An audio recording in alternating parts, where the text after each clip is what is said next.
Hello, everybody. Welcome back to Getting to Know You, an Owners Club exclusive podcast. Today, we are graced with the presence of Rhea Campbell. Hello, Rhea. Hi, Kathy. Hi, everyone. Great to see you. I want to ask our followers right now, our watchers, listeners, please reach down and hit that subscribe button below and give us a like and a comment on the video. We'd love to hear from you. So, Rhea, tell us where are you at right now? Well, I'm sitting here in the United Polaris Lounge in Washington, D.C. I'm on my way to Tomorrowland, one of the largest electronic dance music festivals in the world. And I'm going with a fellow investor, Gina Marciano, and she and I just, boom, we're getting on planes and we're going to Tomorrowland. So that's where I am. So, tell us who is Rhea Campbell? I'm a Canadian, transplanted to the United States more than 25 years ago. I moved from Vancouver, Canada to Chicago. I used to work in the hotel industry. So right out of college, I went to go work for Hyatt Hotels and Resorts, and I started in operations, worked my way up through sales, and then moved over to Four Seasons Hotels and Resorts into Fairmont. Finished my career there as national sales manager. Once I realized that I was really never designed to work for somebody else, it took me a little while to build up the courage to do something that was more entrepreneurial because I come from a family of successful people that success looked like a corner office and a business suit. And so that's what I modeled my definition of success after. But I'll be honest with you, it never fit. You know, you're wearing a shirt that just doesn't feel like it fits. You don't feel like yourself in it. And I just didn't know, right? I just didn't know that my direction was supposed to be something different. I'm married. I've been married for 22 years. I have a 17-year-old son. We live right in the heart of the city of Chicago. I've been in commercial real estate for 22 years. So before I even started my investing journey, when I left the hotel business, I actually went and I traded futures on the floor of the Mercantile Exchange for a couple of years. I was one of the female traders in the pit. I traded my own account. So I have a very aggressive personality, as you can imagine, being in a pit with lots of screaming men. I'm quite comfortable there. I have two older brothers, grew up in a very male dominated house. So you got to learn how to fight. And then I transitioned into commercial real estate when I left the pit. I left the floor of my soon to be father in law. So, Rhea, you should look at commercial real estate. And I thought, oh, heavens no, like I have no interest in real estate. The real estate that I knew was residential. And when he showed me one of his commercial real estate deals, it was a large consulting deal. And this was a long time ago, so it was all on paper, a consulting sort of package. I was like, oh, that looks really complex and interesting and meaty that I could sink my teeth into. So I went and worked for CB Richard Ellis, which is one of the largest commercial real estate firms in the world. I started my career there in my mid 30s, got married. And so that was pseudo entrepreneurial. You're working for a large commercial real estate flag, so you have the power of the flag behind you, but you really do only eat when you hunt and kill. And I was a tenant rep broker, so I represented occupiers of office space in the acquisition or disposition of that office space in key cities around the world. About 5 years after being with CB Richard Ellis, I got a great book of business and recognized that was just the transition into my own business and said, no, I'm ready to do the entire thing, right? I left CBRE and I went and I started my own business, Bellaterra Partners, for 17 years, practiced tenant rep in under my own flag. Yeah, how do you go from being a tenant representative company and segue that for me into the real estate that you do today? What Yeah. is your business model today? What does that look like? Yeah, I'll tell you how the transition happened. It was kind of an interesting thing. 9.5 years ago, my husband started a business. So my husband's a physician.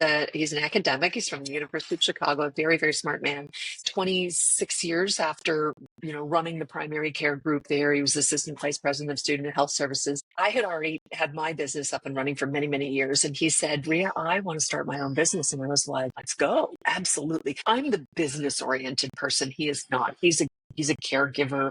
He's less business oriented, but he wanted to start his own business. I said, yeah, great, let's do it. He started the business with another woman that he brought with him from the University of Chicago. And sadly, she died 6 weeks after we opened our first location. I had to step in to help him. So I was running my business and running his business. I was doing that for 9.5 years. My mom was dying in 2023. My mom had dementia. It was a long, drawn out process. It's still a little raw. But in 2023, she was declining. You have these cathartic moments when really emotional things happen to you. Right? I looked around as my mom was declining and I thought, is this all I should do? And I realized that I have been playing it safe in my life. And I felt like there was so much more for me to do and give, but that I hadn't actually gone for it. I'm a risk taker. I'm quite comfortable. I take action.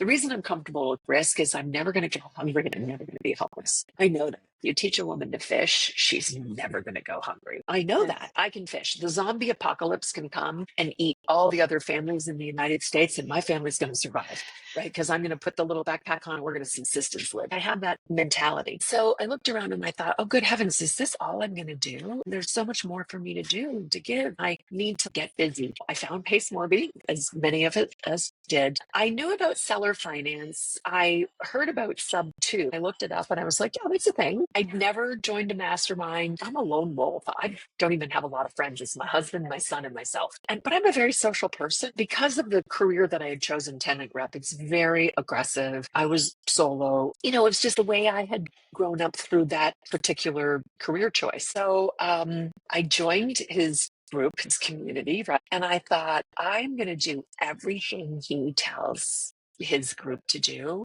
And if it doesn't work, then I'm going to prove them wrong. So I did. And I did literally everything. I was a lender. I was a borrower. I bought a house. I sub twos, fix and flip rate, started raising capital and like scaffolded all of my learning, all of my growing. And because I'm pretty comfortable with risk, I started to level up. Now I'm used to building companies, right? I built my husband's company. That was 2023. And then in 2024, my husband and I sold our 5 location direct primary care practice to private equity. So we had a full cycle exit. I didn't know that was happening. It just kind of fell in our laps. And it was like, wow, we've got an opportunity to exit to private equity. This is amazing. That was going on while I was building my own individual portfolio. That's all to catch you up to where I am today. So that's how I got here. And over time, because I've sampled and done so many different things, I have recognized what I love to do. I do a variety of things right now. We buy and hold. I have a hotel, mobile home park. I own a variety of single family homes, not because I'm buying single family homes, because I'm not, but because they're left over from what I was buying as I was testing some of these things. I run a land business. That's the bulk of my active income now. So I have about 9 people that work under me, and we basically buy and sell land all over the United States. We buy it low, we sell it high, we turn and burn 5 to 7 contracts a month. I have an entire team that sort of runs that. I have a lending business. I lend my own capital. I started lending my own capital, and I recognized how scary it was when I first did it. By the way, I never even heard of a private money lender. I'm 57. I didn't even know that was a thing. I recognize that as I started to lend and started to build all of the processes and systems, there were a lot of people who were coming to me, can you show me how to do this? Or I'm nervous, or can I lend to you because I feel like I trust you? I recognized A, that there was a need for that, and B, that I really enjoyed showing other people how to do things. I'm not a great teacher. I'm not super patient and great at actually teaching it unless I have the opportunity to map it all out as I go about teaching it. But I love showing people what's possible.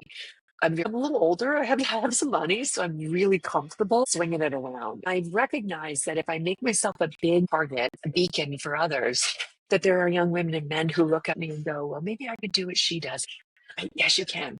So that's become my mission. They're scary for me too when I do them first, and then systematize them, bring in the right people, and then show other people how to do it. That's it. That's what I'm doing. Gosh, that is so awesome. How many people are in your program right now that you work There with are actively? Yeah, there are 19 of us across 3 different companies. The lending company is called Deca Capital. Canada North Land Investments is my land business, and then buy and hold. Actually, there's one other business that I completely forgot about. I'm a part owner. The CFO of the company that I sold, when we sold the company, he said, Rhea, what about me? Where am I going to go? And I said, don't be silly. You're going to come with me. He said, I am. And I said, of course you are. So he came with me. I said to him, what do you really want to do? And he said, I want to be an owner. I want to be an entrepreneur. And I said, great. All of the services that I was outsourcing to other companies and paying a fortune for and getting average to less than average service, I decided to bring it house. We started a company called Syncara, provides bookkeeping services, data and analytics to land investors. Think of it as the operating system for land investors. Data and analytics, comping, transaction coordination services, funding. We manage the books for a couple of very large funds, compliance, fund management, back end sort of financial compliance.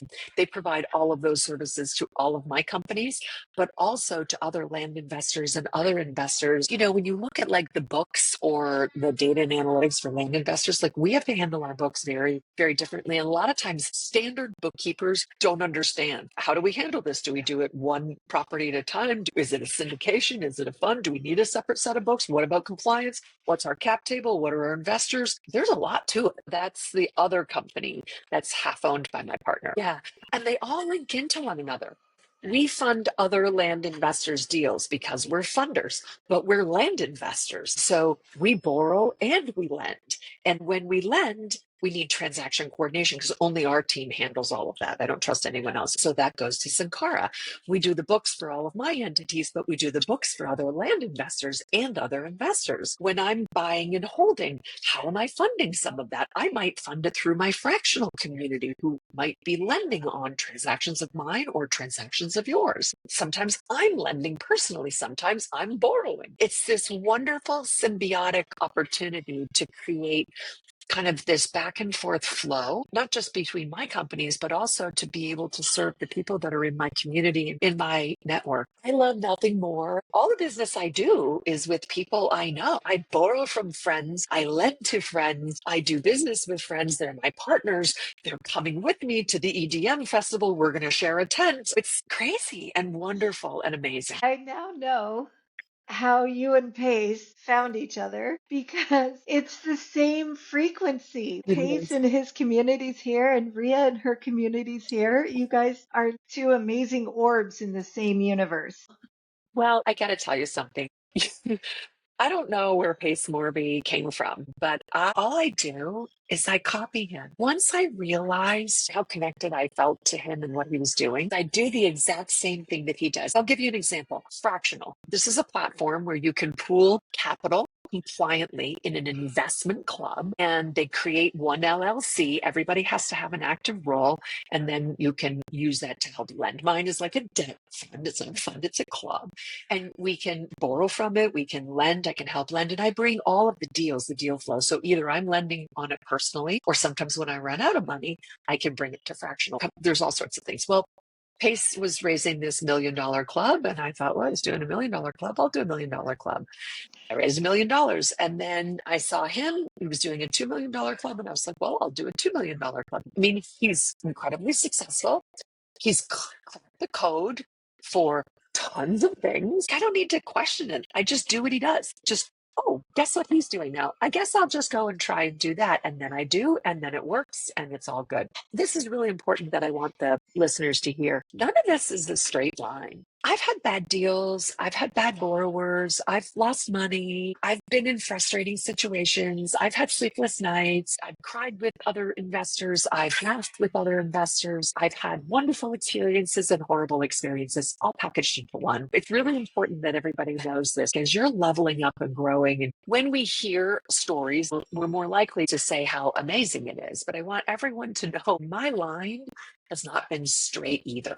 Nobody's is. There is nobody in the world of investing that can go, oh yeah, it's been phenomenal. It's not a straight line, but you grow and you learn and you level up. You just don't make any mistake that's fatal. Don't make a fatal mistake that wipes you out, that puts you in a very difficult position. You keep leveling up and you keep leveling up and you keep leveling up, and surround yourself with people that are doing good things, that are supporting you, that are right here to make sure that they pass on some knowledge to you. And that's what I've done. I look around and measure the landscape. I know a lot of people in the community have had setbacks and they're like, oh, am I in the right space? Should I pivot? Do I need to move? But just knowing that it is not a straight road, it's really encouraging to know and to hear that. I heard once that in order to be a great leader, you must first be a good follower. Yeah. A good follower will then be a good leader. And it sounds to me like You really embrace that in the community, and you've been a fantastic follower of PACE. Therefore, you can turn around and be a fantastic leader for all the followers that are in your community. Well, that's an important point. We all have a responsibility. We're not always going to get it right, but if we make a mistake or we learn something that can be of value to somebody else, we should share it, whether it's positive or negative. I think it's really important. I share a lot in the community on things that are going really well and things that aren't going so well. I want to make sure that there's this balanced view on what my journey is like. Because if you just look at socials and it looks so easy and so fantastic, and look, she's not nervous and she's not scared of anything. I feel the fear and do it anyways. That's what real courage is. Weighing the risk of what it is that you're doing and looking at that and saying, okay. But I also have the benefit of having built a company that I exited to private equity and the benefit of age and experience and some of those things that we have if you're a little bit older, right? But I feel a great responsibility to pass that on to other people that are coming up behind me. What would you say to them if they see this video and they say, wow, I would really love to connect with Rhea? How can they Yeah. bring you value? The best place to get a hold of me is on Instagram. It's Rhea Campbell, RHEA, Rhea Campbell, all one word, underscore ORD, which is the call sign for Chicago, O'Hare International Airport. And I'm looking to buy and hold mobile home parks, multifamily. I don't buy in cash, I buy creatively. We're in a creative finance mentorship or community. I'm always looking for the creative way to structure the deal, typically 70 units or more. Although in mobile home parks, I might take a little bit smaller. Anybody who wants to borrow, if you have a fix and flip, typically large EMD. I don't do transactional funding. Well, I do transactional funding, but I'm expensive and you can get it cheaper. So you should go and do it cheaper. Don't take it from me. But if you're stuck and you need it, you can come to me because I can typically do it, the next day. Borrowing for sure. We lend on fix and flips. We lend on land. You have an entire team that will comp it. We'll do bridge financing if there's a clear path to a refinance, for example. It's a burr and you need some seasoning before you get your DSCR lender coming in and you just have that little bit of a gap. We'll lend on that. But there has to be a clear path to a refinance because we don't lend long term. Mobile homes will actually help mobile home park owners buy the mobile homes. We'll help finance the mobile homes to the mobile home park owner, knowing again that there has to be a clear path to refinance to pull all that money back out. You said you don't lend long term. What is Right. the maximum length that you will lend? 12 months or under. Mostly 8 months or under, but I will do 12 months if it's the right deal and there's a clear enough path and the return is large enough. Here's why. You probably don't want my money for 12 months if you can get it elsewhere at a better rate. Because if we're turning our capital every 6 months on flat fees, not on an APR, you can imagine, right? 20% flat is significantly better than 18% APR. I want to turn it over and over and over and over and over again. But I will definitely do it if it's a borrower that's going to have really good deal flow, they're super professional, they're buttoned up. And let's say I just have to place a big chunk of money because there's a whole bunch that's coming back because there's a lot of cash flow management now in the lending business. When you have enough loans out there, the game is no longer deal flow, it's cash flow management. What's coming back? What's the likelihood of that coming back on time? Managing what's going out, what's coming back, and when, because it's not a straight line either. And then being able to tap into additional money. I always have secret squirrel money in different places so that if something goes wrong, we have contingency plans. I promised to lend to this borrower and loans didn't come back. So I always had a little bit that I could go and pull from to make sure that we could meet that obligation. One last question that just occurred to me because you said you're from Canada. Yeah. So, and you live in Chicago. Do you lend in Canada or is it strictly the US? Strictly the Good. US. We lend in first position. We will lend in second position for the right kind of loan. But it is really all about the asset. The asset has to be securitized. It depends on the state, judicial, non-judicial foreclosure. I will lend to brand new borrowers. I don't have a problem with that.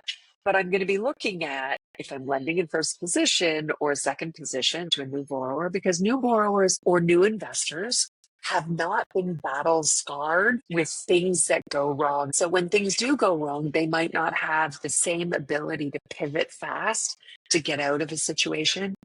One of the things that we do that's a little bit different is that we will help our borrowers. Hey, let me help you underwrite it. Let me help you take a really good look at this, right? I have an entire team to do that because they might not be looking at the carrying costs over the life of the 6 months. They might be looking at it very linearly. A lot of times we've turned a loan down because I'm like, there's not enough profit in that deal for you, which means there's not enough security for me if I'm lending first, because I will typically lend all of the capital. I don't want a second position lender behind me because if I do have to take over the asset, I might end up wiping out somebody I know. I'm not really in the business of harming other people. This is a business, right? Business is business. But I'm also not in the business of taking over an asset that they can't redeem. And I've got the asset and I wipe them out. I don't want to do that. I like to lend the whole thing so that I can control the whole asset. And then you're doing business from a heart space as well. It feels Yeah. good at the end of the day. You don't Yeah. have any trouble sleeping because you didn't decimate that second lien holder. You said the key word. At this point in my life, I want to be able to sleep at night. So making decisions and getting into situations that I know if they get a little bit sticky or things don't go as planned or it's not a straight line, can I still do what I need to do and feel good about what I had to do? That is really an important part of what comes into play in any decisions that we make. Also, decisions like who I'm going to partner with, because partnerships are hard and things sometimes go wrong between partners. Can we all put our big girl and big boy pants on and have very honest, frank business discussions and make decisions for the business that might be against our own self-interest? So you got to be really careful. Who are you in the trenches with, right? Who am I sitting beside? Well, it's really been a pleasure getting to know you today, Rhea. I Thank feel very you. honored to get to interview you on your way to this amazing musical festival. I just want to say thank you. I really appreciate you so much. It's wonderful that you're doing this, giving an opportunity for all of us to get to know each other. It's so difficult in the large settings like at Owners Club or in the Sub 2 meetups or at Squad Up. I try so hard to meet as many people as possible. You doing this gives all of us an opportunity to peek into the world and the life of different people and then really figure out, okay, when I see Kathy at the next event, Owners Club or Squad Up, right? I'll be able to come up and give you a big hug and hang out with you a little bit. It'll be fun to see Yeah, you in person. it's that connection, that personal connection all the way. Yeah, So thanks again, Rhea. Such a pleasure. Everyone, if you're watching, go down and hit subscribe if you haven't yet. Give us a like, thumbs up. Leave some comments. Let us know how you feel about this, what your favorite takeaway was. Give us some love in the comments. Rhea, thank you. you're amazing.